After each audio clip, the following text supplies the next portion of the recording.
Finally one piece का chapter 1115 आ चुका है, जिसके अंदर ओडा सेंसेई ने बहुत सी चीजें रिवील करी है about world century, ancient weapons and साथ ही में अबाउट जोय बॉय भी कि आखिर कैसे जोय बॉय की डेथ हुई एंड उसके मरने के बाद पूरी दुनिया पे क्या असर पड़ा।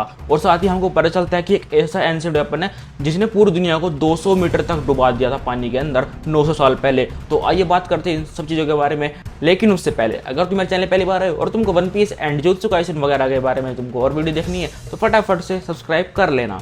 तो सबसे पहले बात करते हैं हम टाइटल के बारे में, जो कि है कॉन्टिनेंटल फ्रेगमेंट्स। अब देखो तुम इस चैप्टर के टाइटल से तुम अंदाजा लगा सकते हो कि आखिर इस चैप्टर का टाइटल ऐसा क्यों है, क्योंकि चैप्टर के अंदर हमको पता चलता है कि जो हमारी वन पीस की वर्ल्ड है वो पहले कॉन्टिनेंट्स के अंदर डिवाइडेड थी, लेकिन बाद में जब वो कॉन्टिनेंट्स डूबने स्टार्ट हुए तो उसके बाद क्या हुआ, जो हमारी वर्ल्ड है वो सिर्फ एक फ्रेगमेंट्स की तरह आइलैंड्स के अंदर बिखर गई। मतलब जो दुनिया है वो बहुत ज़्यादा बड़ी है उनकी लैंड्स, लेकिन अब वो सिर्फ हमको एक आइलैंड्स के द्वारा दिख जाती है, जिसके बाद वन पीस का मैप कुछ ऐसा दिखता है। साथ ही में कवर स्टोरी में हम देखते हैं यामाटो, ओटोको एंड साथ ही में ह्योरी को, जो कि तीनों के तीनों मजे लेके खाना खा रहे हैं। अब आते हैं अपने चैप्टर की तरफ, जो कि वानो से स्टार्ट होता है, जहाँ हम देखते हैं कि अपने वानो के सभी लोग वेगापंक का मैसेज सुन रहे होते हैं। वो क्या सुन रहे होते हैं, उनको मिलता है और रुचि का डंडन मोशी जो कि कैसल के अंदर होता है, उसकी मदद से वो सभी लोग मैसेज सुन रहे होते हैं। और हमारा वेगापंक बोलता है कि तुम लोग सोच रहे हो कि अपना जोय बॉय पायरेट कैसे कहलाने लगा। और ये बात सुन के जो अपना मोमोनोसुके होता है वो बोलते हैं कि तो अच्छा, जो अपना जोय बॉय था वो भी लूफी की तरफ पायरेट था। ये बात सुन के जो अपना मोमोनोसुके होता है वो बोलता है कि तेरे को उसका नाम कैसे पता चला। और साथ ही हम देखते हैं ओटोको को, जो कि मैसेज सुनते सुनते डम्पलिंग्स खा रही होती है। और तुमको पता है उसे खाने की आज़ादी किसने दी है, अपने लूफी ने। और फिर हम आते हैं G8 के एक जेल बेस में, जहाँ हम देखते हैं अपने किड पायरेट्स को लेकिन ये असली वाले किड पायरेट्स नहीं है, ये है अपने टू पीस के मेन कैरेक्टर्स। साथ ही में ये सभी के सभी इस टाइम पे किड पायरेट्स का कॉस्प्ले कर रहे हैं। और जो हमारा यहाँ पे किड है वो सोच रहा है कि वो जोय बॉय को हरा देगा। मतलब भाई तुमको पता है वो टू पीस का मेन कैरेक्टर तो वो कुछ भी कर सकता है। और फिर दोबारा से हम आते हैं अपने वेगापंक के मैसेज की तरफ, जहाँ पे अपना वेगापंक बता रहा होता है कि उसके पास जितनी भी इन्फॉर्मेशन है वो कुछ ही पोनीग्लिफ्स की है, ऐसे नहीं उसके पास पूरी इन्फॉर्मेशन है। और वो बताता है कि उन पोनीग्लिफ्स में कुछ ऐसी इन्फॉर्मेशन है जो कि एक बहुत ही बड़ी वॉर को डिपेक्ट करती है, जो कि हमारे वर्ल्ड सेंचुरी के दौरान हुई थी। और वो बताता है कि वहाँ पे जो हमारी वॉर हुई थी वो हुई थी अपनी जोय बॉय से, और वो किससे हुई थी, जो कि आज की हमारी जो वर्ल्ड गवर्नमेंट है उससे हुई थी। और ये सुनने के बाद जो हमारी दुनिया है वो थोड़ी सी तुमको पता है कन्फ्यूज हो गई होगी कि आखिर जो वर्ल्ड गवर्नमेंट है वो बैड गाइस कैसे हो सकती है। और इसके बाद जो हमारे वेगापंक चाचा वो बोलते हैं कि जो हमारे वर्ल्ड गवर्नमेंट है उस टाइम पे वो सिर्फ 20 कंट्रीज का एक कोलेजन था, मतलब गठबंधन था। और उन्होंने ये गठबंधन इसलिए किया था ताकि वो जोय बॉय की क्रू को या फिर बोलो उसकी टीम को हरा सके, क्योंकि जो हमारा जोय बॉय था वो एक एंशिएंट किंगडम, बहुत ज़्यादा एडवांस सिविलाइजेशन था और उनको हराना बिल्कुल ही मुश्किल नहीं था। इसलिए उन 20 किंगडम्स ने मिलकर उनको हराने की कोशिश करी थी। और हम देखते हैं अपने जोय बॉय एंड उन किंग्स को लड़ते हुए का एक छोटा सा एक सिलोट, मतलब कि इसमें बिल्कुल भी हमको उनका फेस रिवील नहीं दिखाया गया, लेकिन भाई क्या ही कर सकते हैं, ओडा सिलोट का बहुत ज़्यादा खेलता है। फिर वेगापंक हमको बताता है कि उसका मानना है कि ये दो आइडियोलॉजीज का एक वॉर था, मतलब उनके बीच में कुछ ना कुछ तो ऐसा हुआ हो कि एक बंदा चाहता है कि कुछ अलग हो, मतलब अच्छा हो, एक बंदा चाहता हो कि बुरा हो, मतलब कि वो अपने अपने बेनिफिट्स के हिसाब से लड़ रहे होते हैं। आगे वेगापंक बोलता है कि उसे खुद यकीन नहीं होता कि कोई ऐसी हमारी एडवांस सिविलाइजेशन हो सकती है पूरे 900 साल पहले, और उनके ज़माने के जो वेपन्स होते थे उनको वो खुद भी रेप्लिकेट नहीं कर सकता, और वो इतने ज़्यादा भयंकर, इतने ज़्यादा खतरनाक होते थे कि अगर वो दोबारा से आ गए तो भाई तबाही हो जाएगी।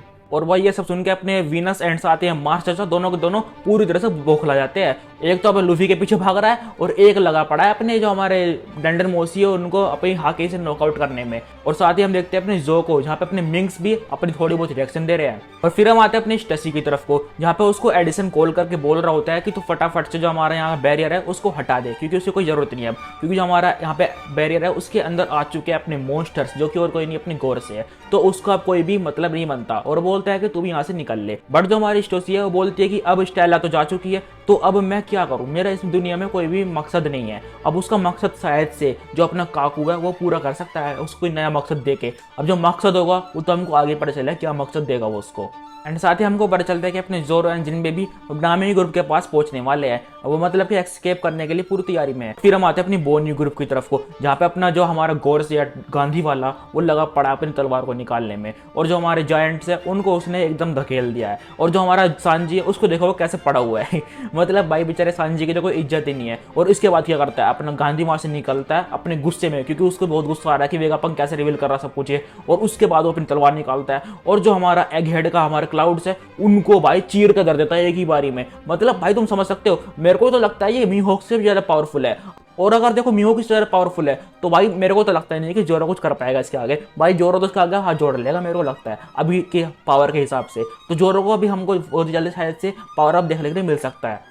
और फिर हमारा वेगापंक का मैच दोबारा से कंटिन्यू होता है जहाँ पे वो कुछ ऐसा रिवील करता है जिसको सुनकर तुम भी थोड़े से ठहरना जाओगे, क्योंकि वो बोलता है कि जो हमारे जोए की डिफीट है उसी के साथ अपनी वर्ल्ड सेंचुरी एंड हो गई थी। एंड उनके डिफीट के बाद जो पूरी दुनिया है वो चेंज हो गई थी, क्योंकि जो कॉन्टिनेंट्स थे वो डूब गए थे और जो हमारी दुनिया है वो टुकड़ों में बिखर गई थी। जिसके बाद जो हमारी दुनिया है वो वन पीस से बन चुकी है 1000 पीसेस या फिर बोलूँ आइलैंड्स, जिनको हम आज के दुनिया से नाम जानते हैं। और उसके बाद हमारा वेगापंक बोलता है पूरी दुनिया से, अब देखो जो हमारे आइलैंड्स है और तुम लोग देखो बिल्कुल भी सी के अंदर ट्रैवल नहीं करना चाहते, क्योंकि सी के अंदर सी मॉन्स्टर्स होते हैं। तो इस वजह से जो ना तुम बाकी लोगों की या फिर बोलूँ कि दूसरे ट्रेडिशन को जो ना तुम बिल्कुल भी नहीं देख पाते। जिस वजह से जो ना हमारी दुनिया बहुत ज़्यादा डाइवर्स है और कुछ लोग तो उनमें से ऐसे होते हैं जो बिल्कुल भी ट्रैवल नहीं कर पाते, दूसरे लोग से बिल्कुल भी नहीं मिल पाते। और इसी बारे में हमारा वेगापंक बोल रहा होता है। और आगे वेगापंक कुछ ऐसा बोलता है जिसको सुन के अपने रेवोल्यूशनरी भी पूरी तरह शौक हो जाते हैं। वो बोलता है कि 1000 साल पहले ऐसा बिल्कुल भी नहीं था, उस टाइम पे कॉन्टिनेंट्स होते थे, बट जोएबे के डिफीट के साथ साथ कुछ ऐसा हुआ कि जो हमारी दुनिया है वो पानी के अंदर डूबना स्टार्ट हो गई।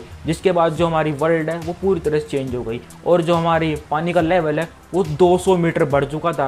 और फिर हम देखते हैं एक पैनल के अंदर अपनी एंशिएंट सिविलाइजेशन को या फिर बोलूँ किसी पुरानी सिटी को जो कि पानी के अंदर डूबी हुई है और उसके पास में सी मॉन्स्टर्स घूम रहे हैं। एंड वेगापंक की ये बात सुनने के बाद कुछ लोग हंस रहे थे, कुछ लोग थोड़े शौक हो गए थे, कुछ लोग अभी भी यहाँ पे डाउट में है। बट आगे वेगापंक बोल रहा होता है कि तुम लोग भी इसी बारे में सोच रहे हो कि आखिर ये कैसे हो सकता है। बट आगे वेगापंक बोलता है कि ये कोई भी नेचुरल डिजास्टर नहीं था, ये मैन मेड था जिसको किसी ने करा था जानबूझ के। और आगे वेगापंक बोलता है कि इसके पीछे और कोई नहीं बल्कि एक एंशिएंट वेपन था जो कि आज भी एग्जिस्ट करता है और दोबारा से यूज होने के लिए तैयार है। और भाई देखो ये बात सुनने के बाद अपना ईमू बिल्कुल ही पीछे नहीं हटता और हम देखते हैं ईमू को दोबारा से गार्डन के अंदर खेलते हुए भाई। और ईमू क्या बोलते हैं उसके बारे में, भाई बंदे को कुछ भी नहीं बोलना, बंदे को तो अपना मस्त गार्डन के अंदर खेलना है। मेरे को ऐसा क्यों लग रहा है कि ये कोई बच्चा है। अगर देखो ऐसा हुआ कि ये बच्चा है कोई, तो भाई जो हमारा ओडा सेंस है वो कुछ अलग ही कुक कर देंगे भाई स्टोरी को।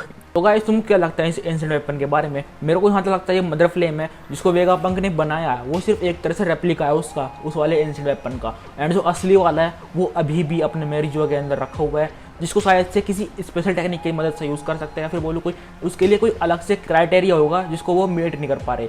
और क्या पता उसके पीछे अपना जोएबे का जो अपना गम फ्रूट है वो यूज़ होता हो। तो आगे देखते हैं हम क्या होता है नेक्स्ट चैप्टर में, जो कि हमको मिलेगा पता नहीं कब मिलेगा। बाकी तुमको वीडियो अच्छी लगी वीडियो लाइक कर देना, चैनल पहली बार हो सब्सक्राइब कर लेना। मिलता हूँ तुमको नेक्स्ट वीडियो में, तब तक के लिए तुम ये वाली वीडियो देख सकते हो जहाँ मैंने एक पॉसिबिलिटी बताई है कैसे लूफी पूरी दुनिया को डुबा सकता है या फिर बोलूँ लूफी पूरी दुनिया का डिस्ट्रैक्शन कैसे कर सकता है। और ये सिर्फ एक थ्योरी है तो इसको तुम मजे में बैठ के देख सकते हो। बाकी टाटा बाय बाय सायोनारा।